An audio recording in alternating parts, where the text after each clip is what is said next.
Hi hello नमस्कार साथियों।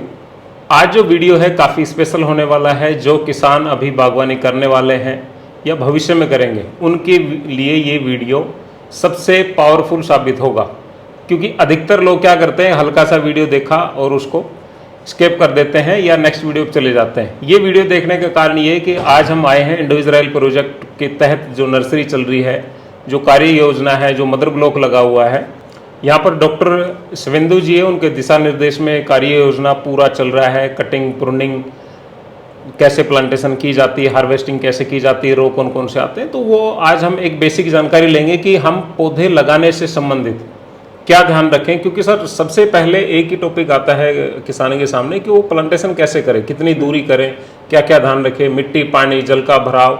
तो उसके लिए आज हम डॉक्टर साहब के पास आए हैं और उनसे पूरी जानकारी लेंगे। तो बहुत बहुत धन्यवाद। मैं doctor Shivendu Pratap Singh Solanki, centre for सब ट्रॉपिकल फ्रूट्स लाडवा।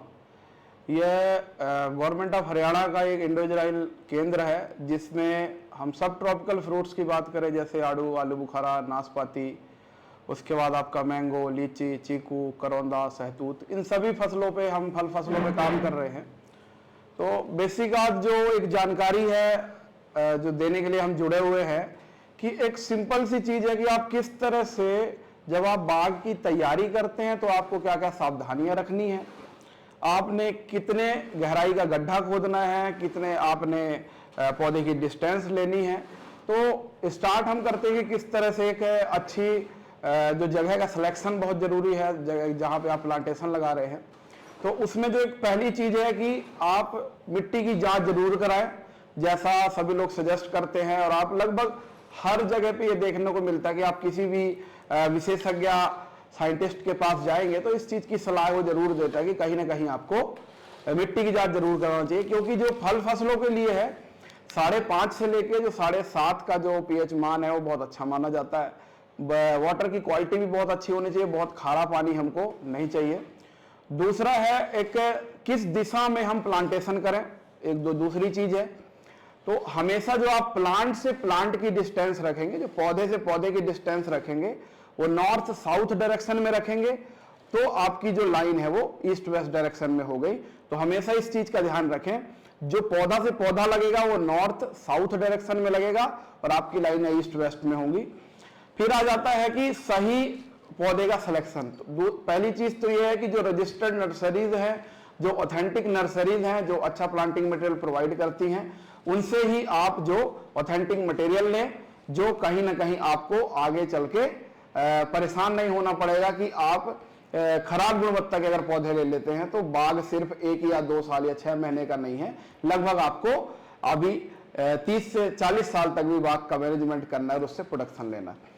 तो नेशनल हॉर्टिकल्चर बोर्ड से प्रमाणित नर्सरियां, ऑथेंटिक नर्सरीज, स्टेट गवर्नमेंट से आपकी जो प्रमाणित नर्सरीज हैं, तो इस तरह से आप उन नर्सरियों पे फोकस करें जो ऑथेंटिक प्लांटिंग मटेरियल आपको प्रोवाइड कराए। अब बात आ जाती है कि कितने गहराई के हम गड्ढे खोदें और किस तरह से हम लेआउट पे जाए। तो लेआउट के लिए आपको मैंने बता दिया कि आपकी पौधे से पौधा डिस्टेंस किस डायरेक्शन में लगाना है, लाइन से लाइन कौन से डायरेक्शन में होगी। उसके बाद आ जाता है कि आपको गड्ढा लगभग 3 बाय 3 बाय 3 फुट का आपने गड्ढा खोदना है। तो गड्ढे खोदने के लिए आप कोशिश करें कि गोलाई में गड्ढा खोद के एक तरह से आपका डिगर आता है जो आपका लगभग 3 फुट का गड्ढा खोद देता है। गड्ढा खोदने के बाद आपकी ऊपर की लगभग 30 से 40% जो मिट्टी है वो आपने अलग से रखनी है अंदाजे से, और नीचे की आपकी गड्ढे की मिट्टी है जो 50% से नीचे वाली जो मिट्टी है उसको आप अलग रख दें। ये जो टॉप सॉइल है या 30 से 40% ऊपर की जो मिट्टी है उसमें आप 10 से 15 किलो गोबर की खाद ना हो तो आप केचुए की भी 8 से 10 केजी केचुआ खाद भी आप मिक्स कर सकते हैं।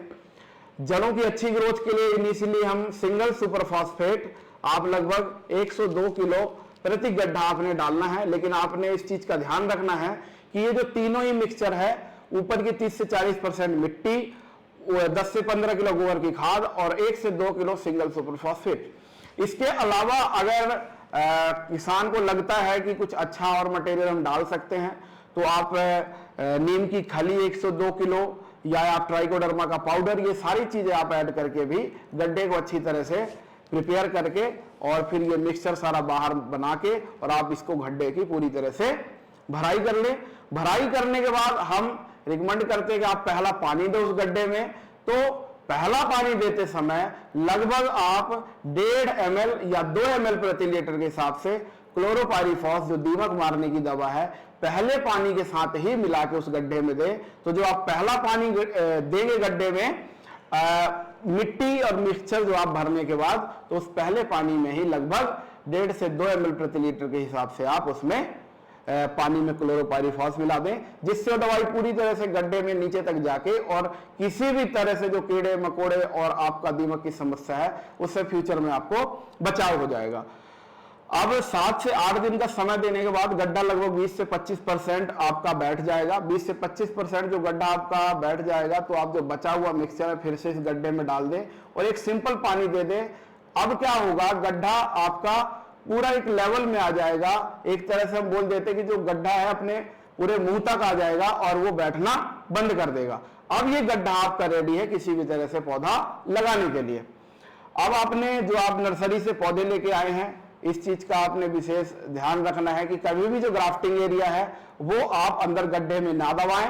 पौधा आप सिंपल खुरपी की सहायता से, अब ये गड्ढा आपका प्रिपेयर है, खुरपी की सहायता जिसने अपने आप की जो पॉली बैग है जितनी उसकी मिट्टी है वो आप अंदर उसमें पौधे उतनी गहराई ही खोद के उसके अंदर आप पौधा लगाने के बाद 10 से 15 सेंटीमीटर ऊपर आप ग्राफ्ट रख सकते हैं। ग्राफ्टिंग एरिया आपने ऊपर रखना है क्योंकि आपका दो तरह से चेकिंग हो जाती है कि ग्राफ्टिंग एरिया अगर आप नीचे रखते हो तो कहीं ना कहीं अगर मॉइस्चर इकट्ठा हो गया तो वहीं से ब्लैकनिंग की समस्या हो जाती है। दूसरा है रूट स्टॉक नीचे वाला पार्ट है, ऊपर वाला पार्ट आपकी मेन वैरायटी है, तो कहीं ना कहीं क्या हो जाता है अगर ग्राफ्ट आप नीचे दबा देते हैं तो उसमें से कोई अगर प्लांट निकल रहा है रूट स्टॉक वाले पार्ट से तो कभी कभी गलतियां हो जाती है कि मेन वैरायटी काट बैठते हैं और रूट स्टॉक को ही बढ़ाते रहते हैं, तो कहीं ना कहीं फिर आपको प्रोडक्शन लेट मिलता है और हम बोलते हैं कि शायद कहीं ना कहीं हमने प्लांट गलत लेके आ गए। तो इसको चेक करने के लिए भी ग्राफ्टिंग के नीचे के जो भी आपकी चीजें बढ़ रही हैं उसको आप रेगुलरली रिमूव करें, जो फुटाव हो रहा है उसको रिमूव करें और मेन वैरायटी को बढ़ने में सहायता करें। इस तरह से आपको पूरे एक प्लांट लगाने का मैनेजमेंट आपको करना है। उसके बाद एक चीज का ध्यान रखना है कि आपने एक बार प्लांटेशन लगा दी उसके बाद अननेसेसरी बहुत ज्यादा उसमें केमिकल फंजीसाइड तुरंत देने की जरूरत नहीं होती। एक बार आपको ऐसा हो जाए कि पौधा मिट्टी में सेट हो गया, ग्रोथ होने लग गई, ये ग्रोथ आपकी जब होने लग जाए तब आपको ऐसा हो गया कि पौधा मिट्टी में सेट हो गया और कहीं ना कहीं उसकी जड़ें वहां से खुराक लेना स्टार्ट कर दी, तो आप लगभग 1 महीने के बाद फंजीसाइड की ड्रेंचिंग करें, फंजीसाइड की स्प्रे करें और जो अन्य मटेरियल है जो पौधे की बढ़वार में सहायता करती है वो देना स्टार्ट करें। डॉक्टर साहब, ऐसे कौन से बेसिक रोग है जो स्टार्टिंग स्टेज में आ जाते हैं हमारी गलती के कारण? दूसरा, हम प्लांटेशन करने के बाद हम उसमें अन्य क्रॉप लगा देते हैं जैसे गेहूं है, बाजरा है, धान है, वो सब हम करने की कोशिश करते हैं, तो इसमें हमें क्या ध्यान रखना चाहिए? विशेष रूप से तो ये ध्यान रखना है, अगर आप जैसे है कि गेहूं और दूसरी धान, तो धान तो हमने अवॉइड करनी है। अगर आप फल फसल लगा रहे हैं तो धान की तरफ तो हमको जाना ही नहीं है। अन्न अगर आप फसलें लगाने की सोच रहे हैं तो एक दो चीजों का ध्यान रखना होता है कि किसी तरह से उस फसल का जो वाटर मैनेजमेंट है या तो उसके पानी की जो आवश्यकता है वो हमारे पौधों के साथ कहीं ना कहीं नुकसान वाली नहीं होनी चाहिए कि उसमें एक्सेस वाटरिंग है और आपको पौधे को भी नुकसान पहुंचा रही। तो एक वाटर मैनेजमेंट का ध्यान रखना थोड़ा मुश्किल हो जाता है, एक तो उस चीज का ध्यान रखना है। दूसरा, अगर आपको लगता है कि तब भी मुझे इंटरक्रॉपिंग लेनी है तो कम से कम तने से 1.5 फुट एक तरफ, डने से 1.5 फुट एक तरफ, तो दोनों तरफ या आप रो में कम से कम 3 फुट का जो आपका एक बेड है और एक 3 फुट की जो चौड़ाई में आपको बेड है वो छोड़ के रखना है, जिससे वो पौधे की प्रॉपर ग्रोथ दिखे और जो बीच का स्पेस है उसमें ही आपने फसलें लगाने की कोशिश करनी। लेकिन डॉक्टर साहब, ये भी तो होता है कि पौधे की हाइट से बड़ी फसल भी ना लगाए। हाँ, उस चीज का तो आपको ध्यान रखना ही है कि ऐसा ना हो कि पौधा बड़ा होने के बाद जो आपने इंटरक्रॉपिंग में लगा रखा है वो हमारे फल फसलों को ही ढक ले, तो कहीं ना कहीं लाइट और सब चीजों की प्रॉब्लम के कारण ही तो कई किसान गलती करते हैं कि गन्ने के बीच में लगा देते हैं, मक्के के बीच में लगा देते हैं। तो कोशिश आप ये करें कि ज्यादातर ऐसी फसलें लगाएं जिनकी पानी की रिक्वायरमेंट लिमिटेड हो, कि अधिक पानी की रिक्वायरमेंट वाली फसलें कहीं ना कहीं पौधे को भी नुकसान पहुंचाएंगी, फंगस और अन्य चीजें आने की समस्या बढ़ती है। डॉक्टर साहब, पहला खाद कब दें पौधे? पहला खाद वैसे तो हर जगह जो लिखा होता है कि आपका खाद है कि 1 साल का पौधा है, लेकिन 1 साल का पौधा कौन सा माना जाता है? जो खेत में 1 साल का हो जाए। लगा हुआ पौधा 1 साल का नहीं है, वो तो नर्सरी से आया हुआ पौधा है।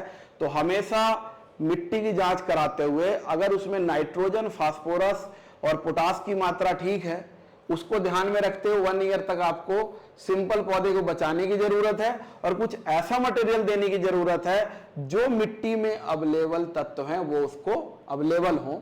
एक्चुअल जो आपको खाद देने का प्रोसीजर है वो एग्जैक्टली कब स्टार्ट करना है? 1 साल के बाद, जब पौधा खेत में 1 साल का हो जाए। अगर हम स्प्रे के माध्यम से कितने दिन बाद करें? स्प्रे के माध्यम से आप कुछ भी देना चाहते हैं तो पौधा लगाने से 1 महीने बाद स्टार्ट करें। जैसा कि मैंने आपको बताया कि जब तक आपको ये नहीं पता लगने लगे कि पौधा मिट्टी में सेट हो गया, पकड़ कर लिया, जब तक 1-2 पत्तियां निकलनी स्टार्ट ना हो जाए, वही एक इंडिकेशन होता है कि कहीं ना कहीं पौधा सेट हो गया है। और जो हम मिट्टी में देंगे वो लेना स्टार्ट करेगा, पत्तियां एक्टिव हो चुकी हैं, जो हम फोलियर में देंगे वो खींचना स्टार्ट करेगा। डॉक्टर साहब, एक सबसे बड़ी समस्या ये है कि एक आम व्यक्ति को ये नहीं पता लगता कि हमें पानी सुबह देना चाहिए, शाम देना चाहिए, दोपहर देना चाहिए, और स्प्रे का टाइम क्या है? कोई भी हम स्प्रे करते हैं तो हम किस टाइम करें जो पौधे पे अनुकूल असर करे? देखिए, वैसे तो ज्यादातर जो पानी की आवश्यकता होती है वो गर्मियों में ज्यादा होती है। हमारे यहाँ 3 से 4 महीने की अच्छी बारिश होती है, तो उस टाइम पे तो ज्यादा पानी की आवश्यकता होती नहीं है। बहुत सारी फसलें ऐसी हैं जो विंटर के टाइम पे डोरमेंसी में जाती हैं, उस समय पानी की आवश्यकता नहीं है। तो मेन जो आपकी पानी की आवश्यकता है वो लगभग मार्च से लेकर जून तक की आवश्यकता है। इस टाइम पे गर्मी ज्यादा होती है, तो कोशिश ये करें कि जब आपका टेम्परेचर थोड़ा डाउन हो, बिल्कुल मॉर्निंग या इवनिंग का जो समय है वो स्प्रे के लिए और पौधों को पानी देने के लिए अनुकूल होता है। यानी कि सुबह 9 बजे से पहले और शाम को 5 बजे के बाद, 5 बजे के बाद अगर आप पानी देते हैं तो कहीं ना कहीं सॉइल टेम्परेचर को लेके, इन्वायरमेंट के टेम्परेचर को लेके पौधा एक अनुकूल स्थिति में पानी अपटेक भी करता है और एक तरह से अच्छी ग्रोथ और पानी का सही सदुपयोग हो पाता है। इफिशियंसी अच्छी होती है, जो पानी का लॉस है वो थोड़ा सा कम होता है। दूसरा डॉक्टर साहब, जैसे पौधा बढ़ता है हमारा और गर्मी का सीजन या सर्दी का सीजन होता है, तो अगर हम उसमें सूखी घास से देसी मल्चिंग करें तो कितना फायदा होता है? मल्चिंग के अपने फायदे हैं। मल्चिंग आप सिंपल आप पॉलीथीन मल्च पे जा सकते हो, जो हम बोल देते हैं इनऑर्गेनिक मल्चेस हैं। ऑर्गेनिक मल्चेस पे आप घास फूस की जो मल्चेस करते हैं उस पर जा सकते हैं। तो मल्च से भी कहीं ना कहीं आपको मतलब अच्छे रिजल्ट मिलते हैं। पानी की जो एफिशिएंसी है वो बढ़ती है, कि वाटर की एफिशिएंसी भी बहुत अच्छी हो पाती है। लेकिन उसमें कुछ 2-4 चीज़ों का ध्यान रखना होता है कि कहीं ना कहीं किसानों की शिकायत होती है कि हम घास फूस रखते हैं तो चूहे आ जाते हैं, और ये सारी चीज़ें हैं। ये एक बड़ी समस्या है मल्च में। तो उस चीज़ से बचने के लिए मैं नहीं कहता, क्योंकि ये एक तरह से इकोसिस्टम का पार्ट है, तो ज़्यादातर समस्याएं नहीं होती अगर रेगुलर आप जुताई वगैरह खेतों में करते रहें। खेतों के जो बिल वगैरह होते हैं चूहे के, अगर वो आप प्रॉपर वो करें, डिस्ट्रॉय कर दें, तो मारने से अच्छा विकल्प ये है कि आप खेत का मैनेजमेंट, खेत की जुताई और ये सब चीज़ों पे अगर फोकस करेंगे और प्रॉपर इरिगेशन, क्योंकि चूहे हमेशा ऐसी जगह पे आते हैं जहाँ या तो बिल्कुल ही भुरभुरी मिट्टी हो और कई दिनों से वो बंजर टाइप पड़ी हो, तो कहीं ना कहीं वहाँ चूहे बिल बना लेते हैं। तो एक अच्छा मैनेजमेंट आप करते हैं तो मल्च के भी रिजल्ट हैं और आपको इन सब चीज़ों से बचाव भी मिलता है। डॉक्टर साहब, एक आता है कि पौधा जैसे हमने प्लांटेशन कर दिया, कितने दिन बाद उसको हम थोड़ी हल्की कटिंग प्रूनिंग करें जिससे थोड़ी कैनोपी मैनेजमेंट में उसको मदद मिले? जनरली किसी भी तरह की जो फल फसल है उसमें एक हर फसल की या तो हर फल फसल की एक मैच्योरिटी है शाखाओं की। आम की बात करें तो जो हम ग्राफ्टिंग का जो अच्छा महीना है, स्पेशली नॉर्थ इंडिया की बात करें तो आम में जो आपका प्रूनिंग का मंथ है या कुछ कट का मंथ है वो अगस्त है। लेकिन अगस्त में आके भी हमको ये देखना है कि वो शाखा इतनी मेच्योर हो गई कि उसमें ब्राउन कलर की धारियां पड़ गई हों। तो शाखा की अगर मेच्योरिटी अच्छी है तो जो सदाबहार पौधे हैं उसमें हम 1 साल के बाद अच्छी प्रूनिंग स्टार्ट कर सकते हैं, जिससे पौधे की एक अच्छा कैनोपी स्ट्रक्चर बने। जनरली जो आड़ू आलू बुखारा नाशपाती है, तो अगर आपने प्लांटेशन कर दिया तो विंटर के टाइम पे आप उसमें एक बार कट दे सकते हैं, जब वो डोरमेंसी में होता है और डोरमेंसी के बाद अच्छी ग्रोथ देने के लिए तैयार होता है। डॉक्टर साहब एक ये होता है कि जब भी हम स्प्रे करते हैं किसी पौधे पे, तो एक तो नई पत्तियां होती तब स्प्रे करें, एक ये पुरानी पत्ती है, पौधा अभी से ग्रोथ नहीं ले रहा है तो तब स्प्रे करें, तो इसमें कौन सा स्प्रे कारगर है? क्या एक और है इसमें कि पत्तियों पे डस्ट जम जाती है। बिल्कुल। कई जो बाग वगैरह होते हैं रोड के या कच्चे रास्ते के साथ होते हैं, वहां से गाड़ियां निकलती है, रोड से चलती है, तो डस्ट पत्तियों पे जम जाती है, तो वो खुराक नहीं ले पाता। तो इसका हम क्या ध्यान रखें? हमेशा देखिए कि बाग में जब भी आप माइक्रोन्यूट्रिएंट का स्प्रे करें या तो किसी भी तरह स्प्रे की जो इफिशियंसी है, अगर जनरली हम स्प्रे इंसेक्टिसाइड पेस्टिसाइड का करते हैं तो हम तो टारगेटेड कर रहे हैं कि ये कीड़े को मारेगा इस तरह से। लेकिन जब हम माइक्रो न्यूट्रिएंट्स की बात करते हैं, कोई ऐसे सूक्ष्म तत्व देने की बात करते हैं जो पौधे एब्जॉर्ब करते हैं, तो जो नई पत्तियां हैं, जो तो नई पत्तियां बोल दें या तो एक्टिव ग्रोथ पीरियड बोल दें हर प्लांट का जी। तो हर प्लांट का एक एक्टिव ग्रोथ पीरियड आपको जो देखने को मिलेगा, तो उसकी एक सुप्त अवस्था होती है। सुप्त अवस्था के बाद वो एक ग्रोथ में आएगा और फ्रूटिंग में आएगा। तो एक वो फ्रूटिंग वाली जो अवस्था वो एक्टिव ग्रोथ पीरियड है, और जब आप हार्वेस्टिंग कर देंगे उसके बाद एक बार हार्वेस्टिंग के बाद वो ग्रोथ लेगा, तो वो एक्टिव ग्रोथ पीरियड है। तो एक सिंपल सा है, जब भी आपको बाग में नई पत्तियां निकलती हुई दिखाई दें, वो सबसे बेस्ट टाइम होता है कि आप माइक्रोन्यूट्रिएंट का स्प्रे करें, जिससे एब्जॉर्प्शन बहुत अच्छा हो। दूसरा ये कि क्या हम बीच बीच में महीने 20 दिन में हम खाली पानी की स्प्रे भी कर सकते हैं, जिससे वो पत्तियां थोड़ी धुल जाए और वो थोड़ी खुराक बना पाए? बिल्कुल। रोल ये है, जैसे डस्ट की बात हो रही है, तो अगर इस तरह से रोड साइड या बहुत डस्ट वाले एरिया में, तो कहीं ना कहीं लीफ एरिया अगर डस्ट से ढक जाता है, तो जो प्रकाश संश्लेषण की प्रक्रिया है वो कहीं ना कहीं आपकी प्रभावित होगी। तो आप लगभग महीने में 15 दिन में कभी भी जैसे लगता है, तो सिंपल आप पौधे को धोने के लिए और एक चमक बरकरार रखने के लिए आप वाटर स्प्रे भी सिंपल कर सकते हैं। तो साथियों, ये एक प्लांटेशन से और बाद में कैसे ग्रोथ होता है, कटिंग प्रूनिंग के बारे में ये एक वीडियो था। भविष्य में और भी इस तरह के हम जानकारी आपको देते रहेंगे। डॉक्टर साहब का बहुत बहुत धन्यवाद जो समय दिया, और आप लोगों को ये वीडियो काफ़ी बागवानी में काम आएगी। उम्मीद करता हूँ हमने सब कुछ ठीक कहा और आपका भविष्य में लाभ हो। धन्यवाद। जय हिंद। डॉक्टर साहब और कुछ कहना था? बस।